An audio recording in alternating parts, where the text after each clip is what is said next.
Hello दोस्तों, study with अनु में मैं अनु आपका स्वागत करती हूँ। और आपको जैसा कि पता है कि एनसीईआरटी हमारी स्टार्ट है, तो एनसीईआरटी में आज हम करने वाले हैं अपना अध्याय 2 यानी पार्ट 2। तो क्लास 6 की आपकी एनसीईआरटी शुरू कर चुकी हूँ मैं। तो ये अब आपको पता है कि बुक नई हो चुकी है और नए तरीके से ये बुक आपकी एनसीईआरटी ने शुरू कर दी है। तो ये कंबाइंड बुक हो गई है, इससे एक ही बुक में हम सारी चीज़ें कवर कर रहे हैं। तो आपको जैसा कि मैं पहले ही बता चुकी हूँ कि इसमें 14 अध्याय हैं, यानी कि 14 अध्याय हैं, और इन 14 अध्यायों को हम आराम से एक दिन के हिसाब से पूरे 14 अध्याय कंप्लीट करेंगे। तो हमें पूरी 12 क्लास तक कंप्लीट करनी है, तो थोड़ा सा फास्ट भी चलना है। और एक दिन में मैं एक चैप्टर ही करा पा रही हूँ, क्योंकि चैप्टर आपने देखा, पिछली वाला वीडियो आप देख चुके होंगे, कल वाला, वो ऑलरेडी काफ़ी बड़ा था, तो उसमें मैं कुछ नहीं कर सकती हूँ। मैं एक दिन में एक चैप्टर करवाऊंगी। अगर छोटे हुए तो 2 भी करा सकती हूँ, लेकिन अगर बड़े हैं तो आपको पता ही है कि एक तो अगर हम आधा चैप्टर करेंगे तो बहुत दिन निकल जाएंगे। तो ये हम LT ग्रेड के लिए पढ़ रहे हैं और साथ ही साथ हम पैट एग्जाम के लिए भी पढ़ रहे हैं। तो पैट एग्जाम में अब ज़्यादा दिन नहीं बचे हैं, खाली 40 डेज बचे हैं। LT ग्रेड का आपके फॉर्म आ चुके हैं, आप उसको फिल कर सकते हैं। अभी इसके एग्जाम की नोटिफिकेशन नहीं आई है, तो इसकी प्रिपरेशन के लिए हमें आराम से 3-4-5 महीने मिल सकते हैं। लेकिन पेट के लिए ज़्यादा समय नहीं बचा है, तो आप जो है ना इसको भी पढ़ते जाइए। साथ ही मैं जो पेट की अलग से आपको क्लास करा रही हूँ, जो आपकी सुबह 8 बजे या के आसपास आती है या शाम को। तो आपको जैसा कि पता ही है कि मैं करंट करा रही हूँ, मैं आपको यहाँ पे थोड़ा सा बता देना चाहती हूँ। तो करंट की क्लास आपकी एक चल रही है, जो कि दोपहर को आती है 12 बजे, ठीक है। सुबह एक 8 बजे आती है आपकी पेट की, और ये आपकी एनसीईआरटी आती है, ठीक है, जो कि LT ग्रेड के लिए ज़्यादा LT ग्रेड और पेट दोनों के लिए इंपॉर्टेंट है। ये आपकी शाम को 5 बजे आती है। तो 3 क्लासेस मैं डे में करवाती हूँ। साथ ही मैं लाइव कराती हूँ, लाइव पे आती हूँ और लाइव पे भी मैं क्लास कराती हूँ। तो उसमें मैं कभी PYQ कराती हूँ, कुछ कभी मोस्ट इंपॉर्टेंट जो टॉपिक्स होते हैं, जो मुझे लगता है बहुत छोटे-छोटे हैं, आपको वर्बली कर लेने चाहिए, तो वो मैं आपको लाइव पे कराती हूँ। तो लाइव की तो कोई टाइमिंग मेंशन नहीं है, आपको नोटिफिकेशन बेल आइकन को प्रेस करके रखना होगा, ताकि मैं जब भी लाइव आऊँ तो आप ना उसको देख सको। तो मेरा लाइव का कोई फिक्स नहीं है, कोशिश करूँगी कि मैं फिक्स कर लूँ लाइव की टाइमिंग भी, क्योंकि हर कोई हर टाइम पे फ्री नहीं होता। पर अभी मेरा भी पूरी तरह से शेड्यूल ठीक से नहीं हो पा रहा है। मुझे जब समय मिलता है पढ़ाई, क्योंकि मैं भी साथ में आपके पढ़ती हूँ, आप अगर मेरे साथ पढ़ रहे हैं तो मैं भी आपके साथ ही पढ़ रही हूँ, तो समय कोई फिक्स नहीं होता है मेरा। और बाकी थोड़ा घर की भी चीज़ें जिम्मेदारियां हैं, है ना अपना, तो उसमें भी थोड़ा वो हो जाता है, तो इसलिए टाइम ऊपर नीचे हो जाता है। इसलिए मैं क्लासेस का मैं कोशिश यही करती हूँ कि मैं अब एक भी स्किप ना करूँ। और आप देख सकते हो अभी यूपी स्पेशल की चल ही रही थी, तो कम से कम आपकी एक क्लास तो आ ही रही थी। मैंने अभी ये नहीं किया था, अभी तक तो 2 क्लासेस चल रही थी। पहले तो 3 चल रही थी, फिर 2 हो गई, फिर क्योंकि RRR का एग्जाम लगा हुआ था, इस वजह से थोड़ा सा मतलब जो है ना वो हुआ, और फिर घर की भी कुछ मतलब प्रॉब्लम हो गई थी, इस वजह से मैं कंटिन्यू कर पा रही थी। लेकिन आप कंटिन्यू होगा आज से, तो 1 अगस्त से आपका ये पूरा अच्छे से शुरू हो चुका है। तो चलिए आज हम अपना अध्याय 2 कंप्लीट करते हैं, ठीक है। तो शुरू करते हैं। तो आपने स्टार्ट करने से पहले मैंने बोला स्टडी विद अनु को सब्सक्राइब करिए, बेल आइकन को प्रेस करिए, और प्लेलिस्ट में जाके देखिए, बहुत सारे सब्जेक्ट्स हैं आपके पढ़ने के लिए, आप उनके वीडियोस भी देख सकते हैं, पढ़ सकते हैं, ठीक है। बहुत करंट अफेयर्स भी बहुत सारी पड़ी हुई है, आप वो भी देख सकते हैं। और अभी भी मैं ई दृष्टि की करंट अफेयर आपको करा रही हूँ, ठीक है। टाइमिंग मैंने बता दी है, सुबह 8 बजे, दोपहर को 12 बजे, शाम को 5 बजे। 3 वीडियो आपके आते हैं, करंट का, पेट का, और एक आपका ये एनसीईआरटी का, ठीक है। चलिए स्टार्ट करें। 4 मिनट हो चुके हैं तो ये इसको कंप्लीट करना है, तो पूरा का पूरा कंप्लीट करेंगे, चाहे आधे घंटे का वीडियो बने या फिर 1 घंटे का, ठीक है। तो उसमें मैं कुछ नहीं कर पाऊंगी, मैं पूरा एक चैप्टर कंप्लीट कराऊंगी। चलिए, तो आज का चैप्टर है हमारा ज्योग्राफी से रिलेटेड, ही है महासागर एवं महाद्वीप, ठीक है। तो महासागर की ही सब कुछ है, ये पृथ्वी के 7/10वें भाग पर व्याप्त है, और इसकी श्वास शुद्ध एवं स्वस्थ है। ये विस्तृत निर्जन स्थल है, जहाँ मानव कभी अकेला नहीं हो सकता, क्योंकि यहाँ वो जीवन का अपने आसपास ही अनुभव करता है। महासागर प्रकृति का एक विस्तृत भंडार है, दूसरे शब्दों में कहें तो संसार का आरंभ जो है वो महासागरों में हुआ, और कौन जानता है कि इसका अंत इसी में ना हो, ठीक है। तो ये एक कोट है, और ये किसकी कोट है, तो ये कोट है जूल्स वर्न की, जो उन्होंने 1817 में आपको ये लिखा हुआ था, ठीक है। ये देखिए, ठीक है। तो ये इनका एक कोट है, ठीक है। चलिए अब चैप्टर पे आगे बढ़ते हैं, और यहाँ पे देखिए महत्वपूर्ण प्रश्न करके दिया हुआ है कि महासागर और महाद्वीप क्या हैं, उनके नाम क्या हैं और उनका वितरण कैसे है, ये आपको बताना है। महासागर और महाद्वीप पृथ्वी पर जीवन को, जिसमें मानव जीवन भी सम्मिलित है, किस प्रकार प्रभावित करते हैं। तो ये देख सकते हो, अंतरिक्ष से पृथ्वी का दृश्य, अंतरिक्ष से पृथ्वी हमारी ऐसी दिखती है। और ये छाया चित्र जो है वो लूनर रिकॉनिसेंस ऑर्बिटर के द्वारा लिया गया, और इस दृश्य के मध्य में प्रशांत महासागर है, बीच में, ठीक है। और बाईं ओर यहाँ पर अफ्रीका है, और बाईं ओर अफ्रीका, और ऊपर की ओर यहाँ पर भारत है,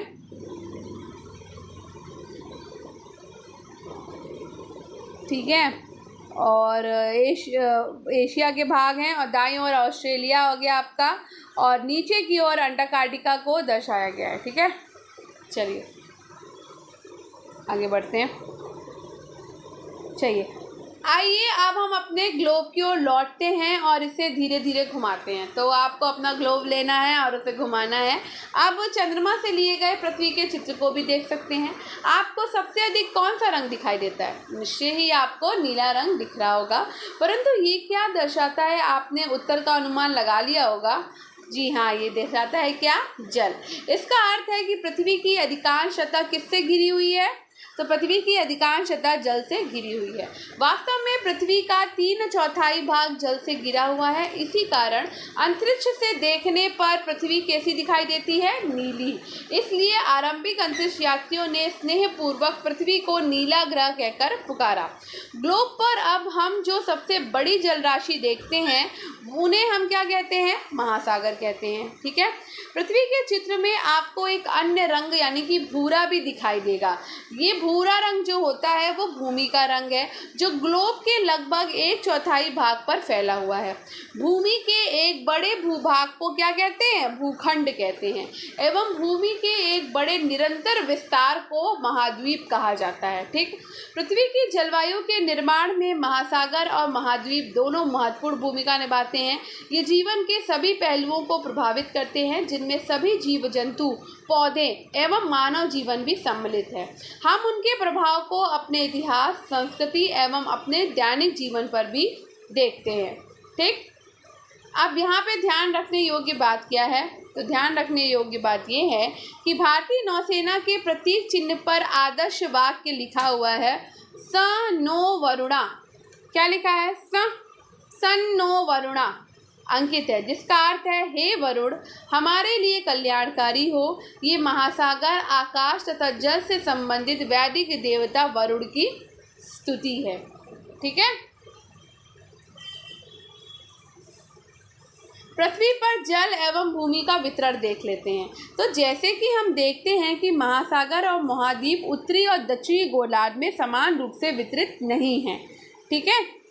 तो उत्तरी ध्रुव पर बाएं और दक्षिणी ध्रुव दाएं के ऊपर में दिखता हुआ मानचित्र आप देख सकते हो। ठीक है। तो यहाँ भी नीले रंग से महासागर और उनके छोटे छोटे विस्तार जैसे कि सागर, खाड़ी, बे, गल्फ, है ना, सागर, बे और खाड़ी, गल्फ आदि को दर्शाया गया है। आइए पता लगाएं।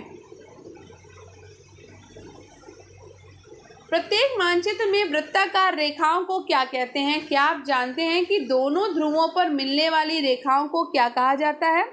आपने इनके विषय में पिछले अध्याय में पढ़ा है, परंतु यहाँ इनके अलग प्रकार से प्रस्तुत किया गया। किस गोलार्ध में अधिक जल है? आपके अनुसार उत्तरी और दक्षिणी गोलार्ध में जल और भूमि का अनुपात कितना होगा?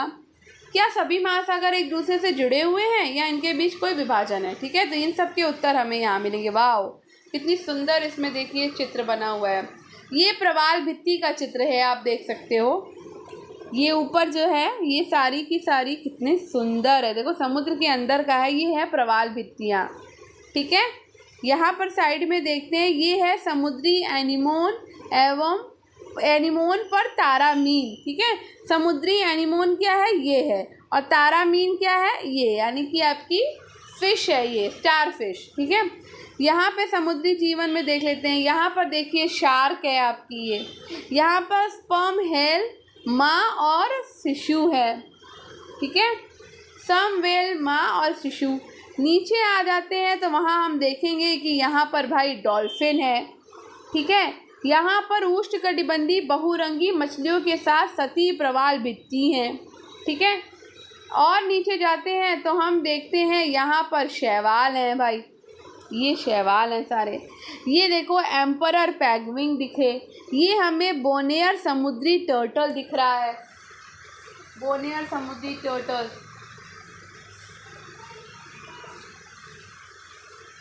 ठीक। अब आगे बढ़ते हैं। पृथ्वी पर उपलब्ध जल का अधिकांश भाग महासागरों में है, परंतु ये जल लवड़ी यानी कि खारा है एवं मानव सहित बहुत से स्थलीय जीवन के उपभोग के लिए अनुपयोगी है। दूसरी ओर अलवड़ी जल यानी कि पेयजल पृथ्वी के जल संसाधनों में अत्यल्प हिस्सा है। ये हिमनद यानी कि ग्लेशियर, नदियों, झीलों, वायुमंडल और भूमिगत जल के रूप में व्याप्त है। आइए विचार करें, जब पृथ्वी पर जल प्रचुर मात्रा में उपलब्ध है फिर भी जल की कमी है और जल संकट की इतनी चर्चा क्यों सुनाई देती है? जल संरक्षण के कौन कौन से उपायों से आप अवगत हैं? इनमें से किसका उपयोग आपने अपने घर, विद्यालय, गाँव और नगर और नगरों में देखा? तो बुक बहुत अच्छे से दी हुई है, आप है ना, बच्चों के लिए बहुत ज़्यादा बेस्ट है ये। अब यहाँ पर देख लेते हैं,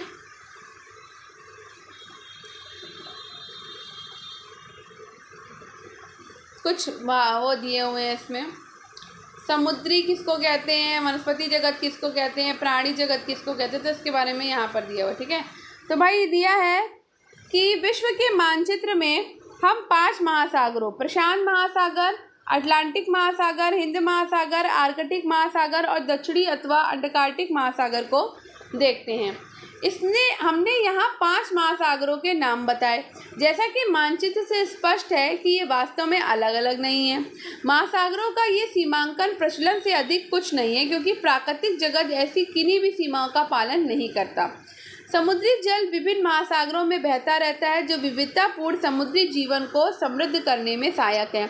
अब यहीं पर ये समुद्री के माने क्या होता है, तो समुद्री का मतलब होता है महासागरों और सागरों में पाए जाने वाले अथवा उससे संबंधित। ठीक, नीचे आ जाते हैं। अनेक प्रकार के पौधों और जीव जंतुओं की विभिन्न प्रजातियां इन महासागरों में पाई जाती हैं। ठीक, अब बात करते हैं कि वनस्पति जगत किसको कहते हैं। तो भाई वनस्पति जगत कहते हैं किसी विशेष क्षेत्र अथवा कालखंड में पाए जाने वाले पेड़ पौधों को। प्राणी जगत किसको कहते हैं, किसी विशेष क्षेत्र अथवा कालखंड में पाए जाने वाले जीव जंतु को।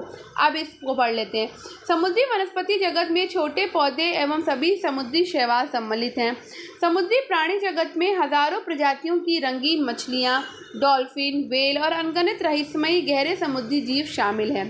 सूर्य की रोशनी वाली सतह से लेकर अंधेरी गहराइयों तक समुद्र के प्रत्येक क्षेत्र में जीवन के विविध रूप पाए जाते हैं। ठीक, आगे बढ़े। ये देख सकते हो आप, यहाँ पर आर्कटिक सागर है, ये आपका यूरेशिया है, यहाँ पर अफ्रीका है, दक्षिण अमेरिका, उत्तरी अमेरिका, ऑस्ट्रेलिया, यहाँ पे प्रशांत महासागर है, ये हिंद महासागर है, ये प्रशांत महासागर है, या दक्षिणी महासागर है, अंटार्कटिका है। यहाँ पर 5 महासागरों, उनकी पारंपरिक सीमाएं। ठीक है, तो महासागर आपके कहाँ कहाँ पर है? 1 2 3 1 सेकेंड 4।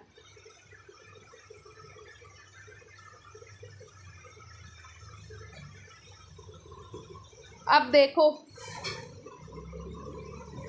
अब यहाँ पे तालिका बनानी है भाई, कौन किस गोलार्ध में है। प्रशांत महासागर कहाँ है, अटलांटिक महासागर कहाँ है, हिंद महासागर कहाँ है, दक्षिणी महासागर कहाँ है और आर्कटिक महासागर कहाँ है। तो आप देख सकते हो आर्कटिक महासागर आपका कहाँ पर है, उत्तरी गोलार्ध में है। ठीक, और आपका अंटार्कटिका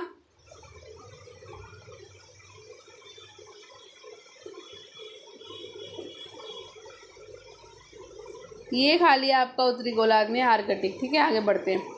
प्रशांत महासागर क्या है, सबसे बड़ा है।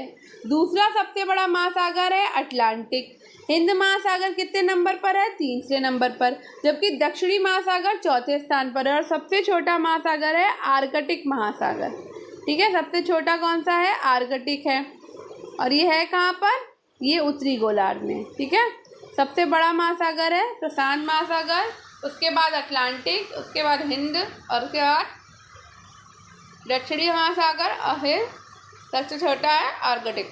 ठीक, चलो आगे बढ़े। जैसे कि महासागरों के मानचित्र से स्पष्ट है कि हिंद महासागर का विस्तार उत्तर में एशिया, पश्चिम में अफ्रीका, पूर्व में ऑस्ट्रेलिया और दक्षिण में दक्षिणी महासागर तक है। भारत के दोनों ओर हिंद महासागर के 2 भाग दिखाई देते हैं, पश्चिम में अरब सागर और पूर्व में आपकी बंगाल की खाड़ी है। ठीक है, अब बंगाल की खाड़ी, अंडमान और निकोबार द्वीप समूह, अरब सागर, लक्षद्वीप। बीच में थोड़ा सा डिस्टर्बेंस हो गया था, चलिए फिर से शुरू करें। जैसे कि हम यहाँ तक देख चुके हैं। ठीक है, ये हम देख रहे थे सबसे छोटा महासागर आर्कटिक। ठीक है, अब यहाँ पे ध्यान देने योग्य कुछ बातें लिखी हुई हैं, जैसे कि महासागरों के मानचित्र से स्पष्ट है कि हिंद महासागर का विस्तार जो है वो उत्तर में एशिया, पश्चिम में अफ्रीका, पूर्व में ऑस्ट्रेलिया और दक्षिण में दक्षिणी महासागर तक है। ठीक है, तो भारत के दोनों ओर हिंद महासागर के दो भाग जो हैं वो दिखाई देते हैं। पश्चिम में आपको अरब सागर और पूर्व में क्या है, आपको भारत के दोनों ओर हिंद महासागर के दो भाग दिखाई देते हैं। पश्चिम में अरब सागर और पूर्व में बंगाल की खाड़ी है आपके पास। ठीक है, ये याद रखना है। अब आगे बढ़े तो यहाँ पे आप देख सकते हो, यहाँ पे आपके बंगाल की खाड़ी है, पूर्व में दिख रही है आपको, है ना, और यहाँ पश्चिम में आपका अरब सागर हो गया। ठीक, यहाँ पे आपका पश्चिम में लक्षद्वीप समूह है और पूर्व में आपका अंडमान निकोबार द्वीप समूह है। ठीक है, आगे बढ़े तो भारत का मानचित्र देखा, इसमें अरब सागर बंगाल की खाड़ी को दर्शाया गया, साथ ही भारत के दो प्रमुख द्वीप समूह को भी दर्शाया गया। ठीक है, अब आगे बढ़ते हैं। महासागर और आपदाएं क्या हैं ये देख लेते हैं।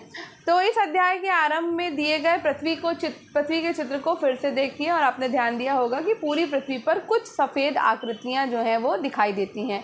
क्या आप अनुमान लगा सकते हैं कि वे क्या हैं? वे बादलों के विशाल समूह हैं। ठीक है, तो जो सफ़ेद आकृतियां हैं वो बादलों के विशाल समूह हैं। ये बादल महाद्वीपों में वर्षा लाते हैं। उदाहरण के लिए भारत में होने वाली अपेक्षित मानसूनी वर्षा महासागरों से उत्पन्न होती है। इस वर्षा के अभाव में हमारी कृषि और पूरा जीवन क्या होगा? अस्त व्यस्त हो जाएगा।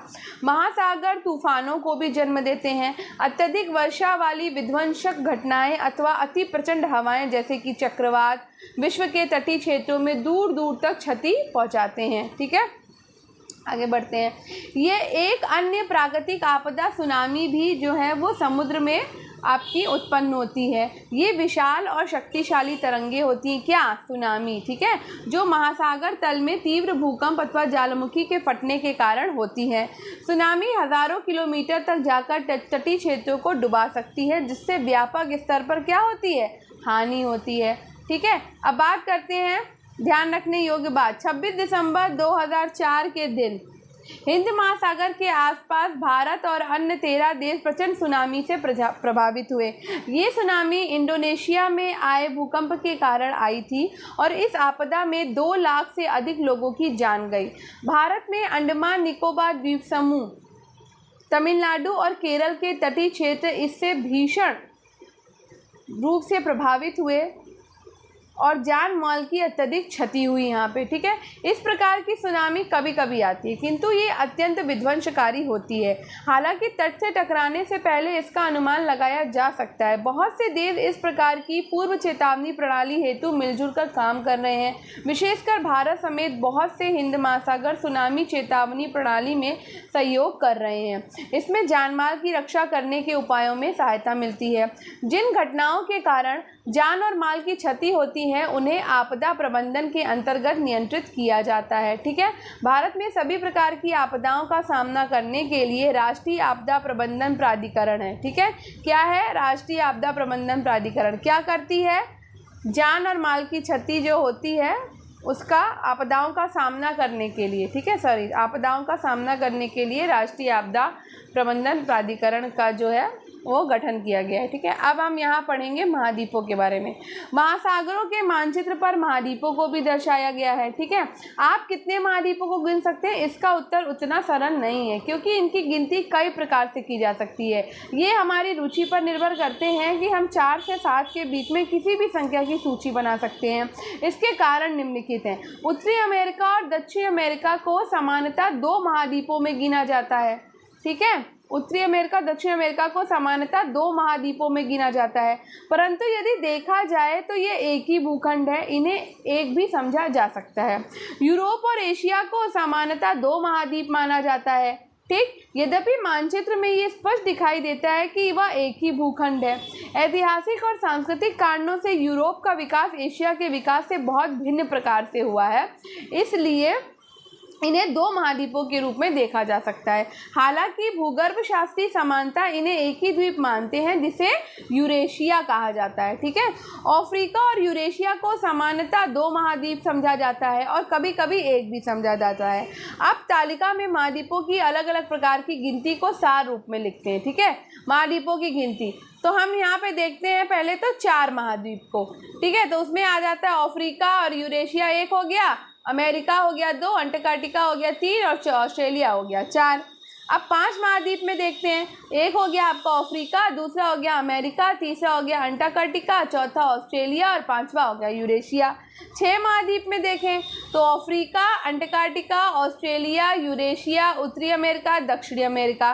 ठीक, अब अगर हम 7 महाद्वीप में देखें तो अफ्रीका, अंटार्कटिका, ऑस्ट्रेलिया, एशिया, उत्तरी अमेरिका, दक्षिणी अमेरिका और यूरोप। ठीक है, व्यवहारिक रूप से 7 महाद्वीपों की अंतिम सूची को ही व्यापक रूप से अपनाया और प्रयोग में लाया जाता है। यानी कि हम क्या कहेंगे, कितने महाद्वीप हैं, तो 7 महाद्वीप हैं। ठीक, अब कुछ बातें हम ध्यान करते हैं यहाँ पे। आपने ओलंपिक खेलों के प्रतीकों में से एक प्रतीक ओलंपिक के 5 छल्लों को अवश्य देखा होगा। इनको देखा है ना। ये छल्ले विश्व भर में खिलाड़ियों के एकत्र होने का प्रतीक है। इन छल्लों को 5 बसे हुए महाद्वीपों अफ्रीका, अमेरिका, एशिया, ऑस्ट्रेलिया और यूरोप का प्रतिनिधित्व करने के लिए चुना गया है। ठीक, आइए अब पृष्ठ 36 पर दिए आरेख को देखें जो 7 महाद्वीपों की सूची पर आधारित है। ये उनके वास्तविक आकार को नहीं अपितु सापेक्षिक आकार को दर्शाता है। ठीक, तो ये देखो, ये हो गया भाई उत्तरी अमेरिका और दक्षिण अमेरिका, देखो दोनों जुड़े हैं। तो ये हो गया आपका दक्षिण में है चूंकि, तो ये यहाँ से ऐसे इसको बांट लो।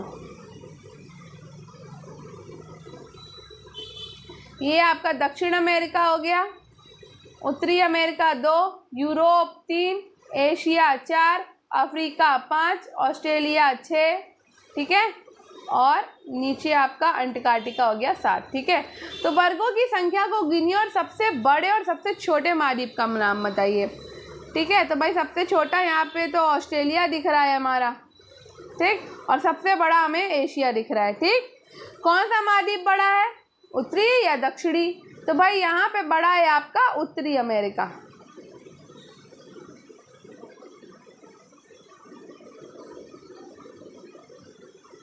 ठीक, अफ्रीका अथवा उत्तरी अमेरिका, अंटार्कटिका अथवा ऑस्ट्रेलिया। आरेख में यूरोप और एशिया को एक ही रंग से भरिए और यूरेशिया का नाम दीजिए।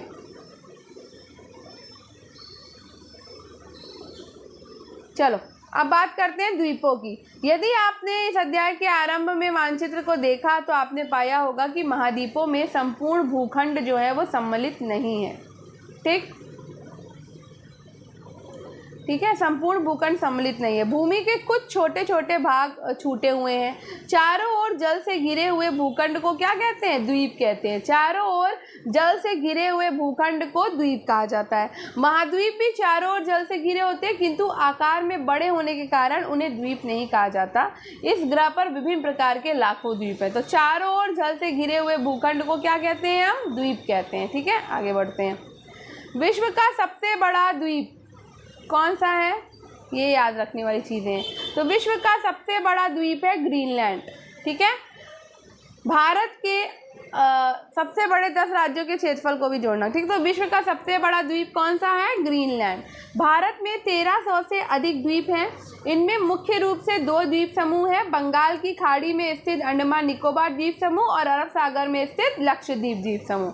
ठीक है, तो ये 2 द्वीप समूह हैं आपके, अंडमान निकोबार और लक्षद्वीप। वैसे भारत में 1300 से अधिक द्वीप हैं।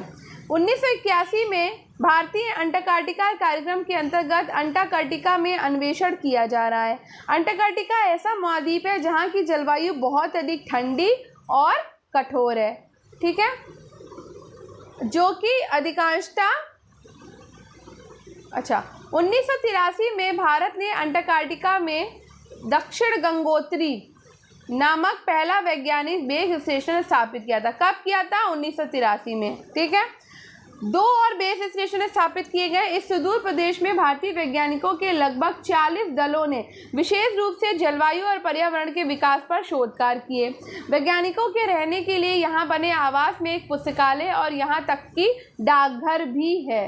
ठीक है, अब बात करते हैं महासागर और जीवन की। महासागर और महाद्वीप पर्यावरण के अत्यावश्यक भाग हैं। भले ही हम ध्यान न दें पर ये हमारे जीवन के अधिकांश पक्षों को प्रभावित करते हैं।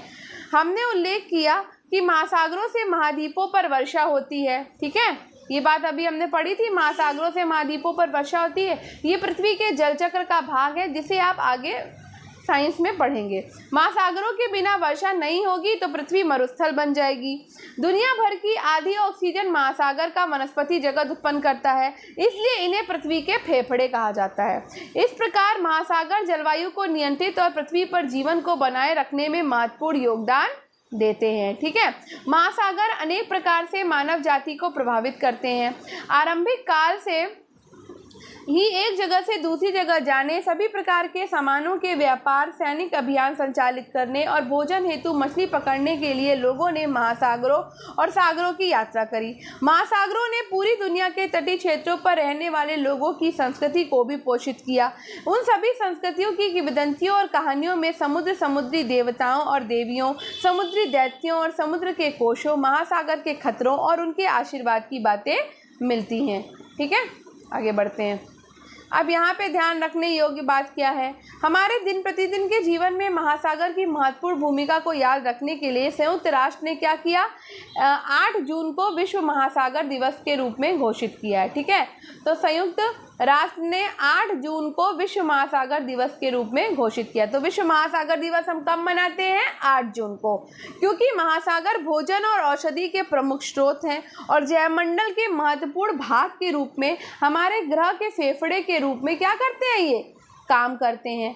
ठीक है, वैज्ञानिक अध्ययनों से पता चला कि मानव की बढ़ती सामुद्रिक गतिविधियों ने महासागरों को प्रदूषित किया। हम प्रति वर्ष लाखों टन प्लास्टिक कचरा समुद्र में फेंकते हैं, जो समुद्री जीव जंतुओं का जीवन संकट में डालता है। प्रदूषण के और भी बहुत से प्रकार होते हैं, परिणाम स्वरूप समुद्री पर्यावरण का खतरा मंडरा रहा है। समुद्रों में आवश्यकता से अधिक मछली पकड़ना भी समुद्री जीवन के पतन का एक और कारण है। हम सभी का सामूहिक दायित्व है कि पृथ्वी और मानवता के भविष्य के लिए महासागरों को बचाने का प्रयास करें।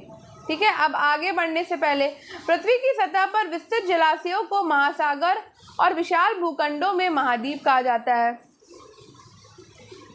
पृथ्वी की सतह पर विस्तृत जलाशयों को महासागर, एक सेकेंड, और विशाल भूखंडों को महाद्वीप कहा जाता है। महासागर आपस में जुड़े हैं। महाद्वीपों को विभिन्न प्रकार से गिना जा सकता है, किंतु सामान्यतः इन्हें 7 महाद्वीपों के रूप में गिना जाता है। ठीक, हमने पढ़ा दक्षिणी गोलार्ध की तुलना में उत्तरी गोलार्ध में स्थल भाग क्या है, अधिक है। ठीक, महासागर सभी प्रकार के समुद्री जीवन को पोषित करते हैं और विश्व की जलवायु में महत्वपूर्ण भूमिका निभाते हैं। अत्यधिक मानवीय गतिविधियों के कारण इन पर गंभीर प्रभाव पड़ा और इन्हें सामूहिक रूप से संरक्षित करने की आवश्यकता है। ठीक, आगे बढ़ते हैं। अब यहाँ पे हमें प्रश्न और क्रियाकलाप करने हैं भाई। निम्नलिखित शब्दों की व्याख्या करनी। महाद्वीप क्या है, महासागर क्या है, द्वीप क्या है। ठीक है, तो महाद्वीप हमें पता है कि विशाल भूखंड होते हैं और महासागर क्या होते हैं, विस्तृत जलाशय होते हैं, और द्वीप क्या होते हैं, चारों ओर से भूखंड से घिरा हुआ क्षेत्र। ठीक है, मानचित्र बनाइए। ये सब हो गया, चलो आगे देखते हैं।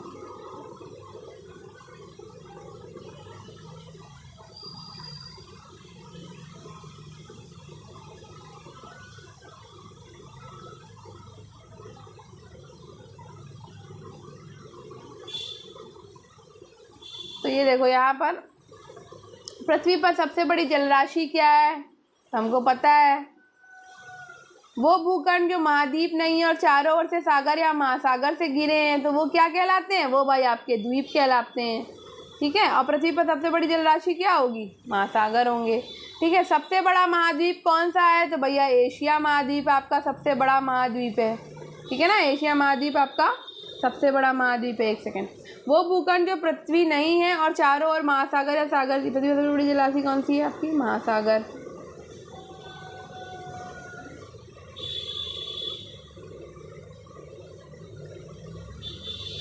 वो भूखंड जो पृथ्वी जो महाद्वीप नहीं है और चारों ओर सागर या महासागर से घिरे हैं, तो उनको हम द्वीप कहते हैं, है ना। सबसे बड़ा महाद्वीप कौन सा है, तो भाई सबसे बड़ा महाद्वीप है आपका एशिया महाद्वीप। ठीक, महासागरों से उत्पन्न होने वाली बहुत बड़ी विध्वंसकारी लहर क्या होती है, सुनामी होती है।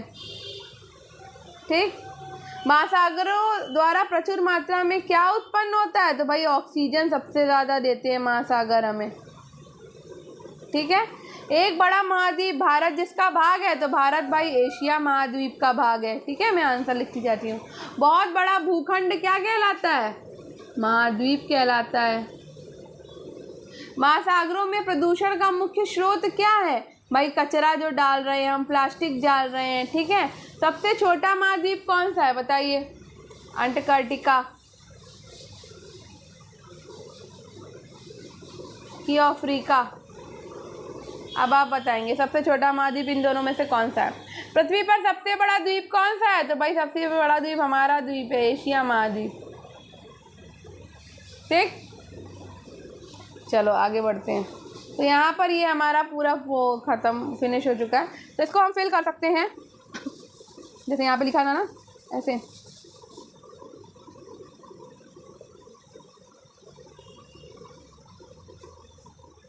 सॉरी, पृथ्वी पर सबसे बड़ा महाद्वीप आपका ग्रीनलैंड है, मैं भूल गई थी।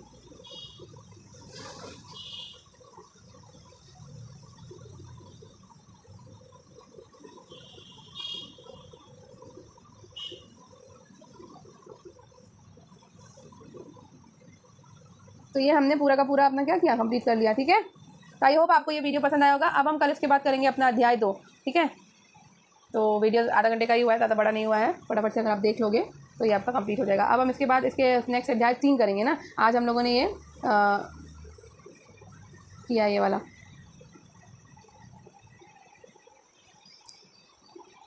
तो चलिए मिलते हैं नेक्स्ट वीडियो में। आई होप आपको ये वीडियो पसंद आया होगा। तो स्टडी विद अनु के साथ कनेक्टेड रहिए, स्टडी विद अनु को सब्सक्राइब करिए और बेल आइकन को प्रेस करिए और इस वीडियो को लाइक करिएगा, शेयर करिएगा और कमेंट बॉक्स पे कमेंट करके ज़रूर बताइएगा कि आपको ये वीडियो कैसे लग रहे हैं। ये आपके एलबी है। तो धन्यवाद, मिलते हैं कल। आपका दिन शुभ हो।